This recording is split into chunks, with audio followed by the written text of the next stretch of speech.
Have you ever had the flu? I don't mean the stomach flu. I'm talking about like that thing where it just hurts all over from your head to your toes. The kind of thing we get a shot to avoid. Like you're so tired you can barely lift your head up off the pillow. You can't even think about the glasses that you're missing. You just can't even imagine. Now, imagine if that flu just went on for months, years. It didn't go away. You hurt like hell, and you're tired. You can't do anything. This is what it's like for the millions of people who live with fibromyalgia.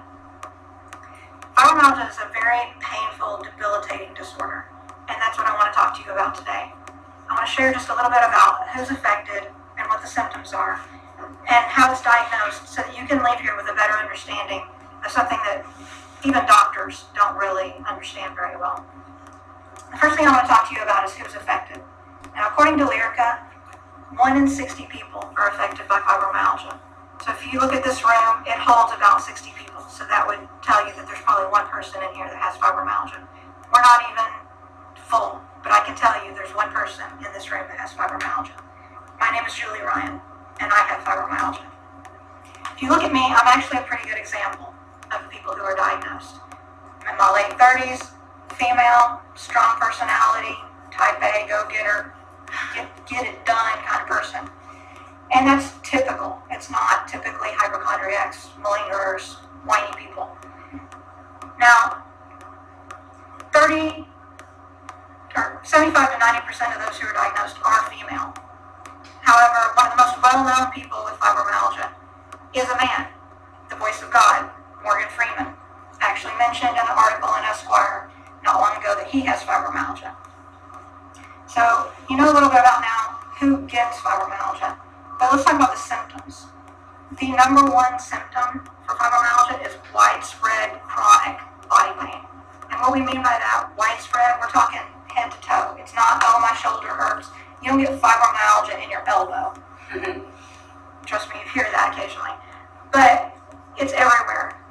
And then chronic, we're talking it lasts a long, long time. At least 3 to 6 months before you can even be considered for a diagnosis. You've been in pain. It hurts. In addition to that, you're talking about fatigue and sleep issues. You're worn out, but you can't sleep. Good luck taking a nap. Good luck getting a good night's sleep. Hello, Ambien. Now, we talk about symptoms there. Let's talk about what it takes to get diagnosed. Tiffany's going to help me out with this just a little bit. First thing you should know is it takes the average person 10 different doctors over 5 years to get diagnosed. Because you walk into that first doctor and they're going to say, come back in 2 weeks if it still hurts. You're going to probably give up after the second or third doctor tells you that and wait a little while. And by the time you finally get a doctor who gives a damn, they are going to run every blood test on the planet, every imaging test they can think of to try to rule out any other possible causes. Once you finally get somebody who understands fibromyalgia, they're going to start with what's called the tender points. There are 18 tender points through the body, 9 sets. The first 2 are here in the neck. The second 2 are a little bit further down right here in the chest.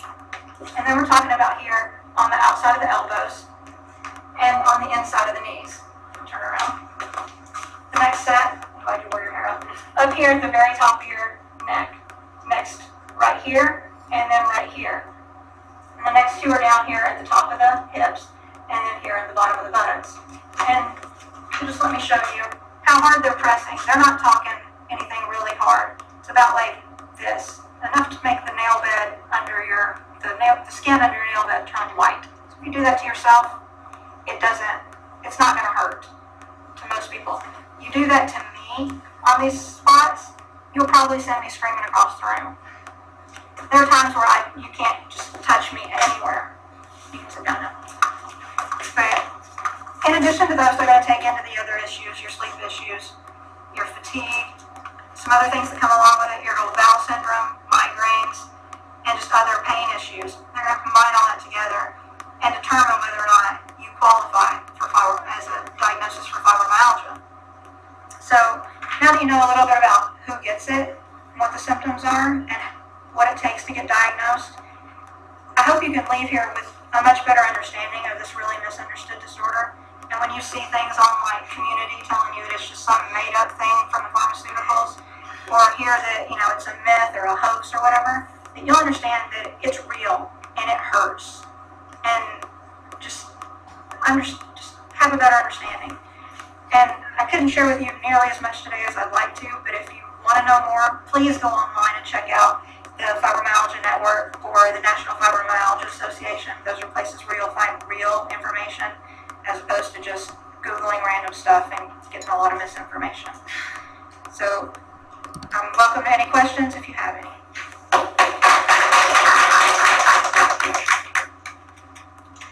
Yes. Okay, so I've got to think this is affecting your relationships, right? I mean, if sex would be miserable, hugging of children, children are more violent huggers. I mean, does it affect the people that you are close to a lot as well? Greatly. I actually blog about this on my blog, countingmyspoons.com, and this is actually a recent topic that just kind of went viral over it, because it is a huge impact on your relationships. There's times where literally I can't even stand to be hugged or touched at all. And yes, it definitely affects sex. It affects everything, and there's a lot of people who end up losing their relationships over it. And those of us who have spouses or partners who are understanding and really love us. Really it's super important to be able to understand people that they want different means of intimacy, essentially. And it's not rejection. Counseling is optimal. Yeah. Awesome. Yes. Having been on, you mentioned Ambien as like a way to go to sleep, and having been on Ambien and knowing it's an NSAID, wouldn't it have dangerous long-term side effects, especially with the pain? It's actually not an NSAID. It's a sleep thing. I can't take NSAIDs for other reasons, so I wouldn't be on it. It can long-term, actually, if I take it over a really long period of time, it stops working, and I have to take breaks from it. I typically try to avoid taking it. I've done some other things with lifestyle and diet that have really helped my pain levels and my ability to... 8 a.m. is not my friend. I have specific reasons for taking this class, largely because I heard her teach in some other classes. And honestly, I'm scared to death of speech, so if I was going to take it, I wanted to at least enjoy it. Ambien and I have been a lot closer the last couple of weeks, and we'll be through the end of July than we have been for a while. So. Anything else?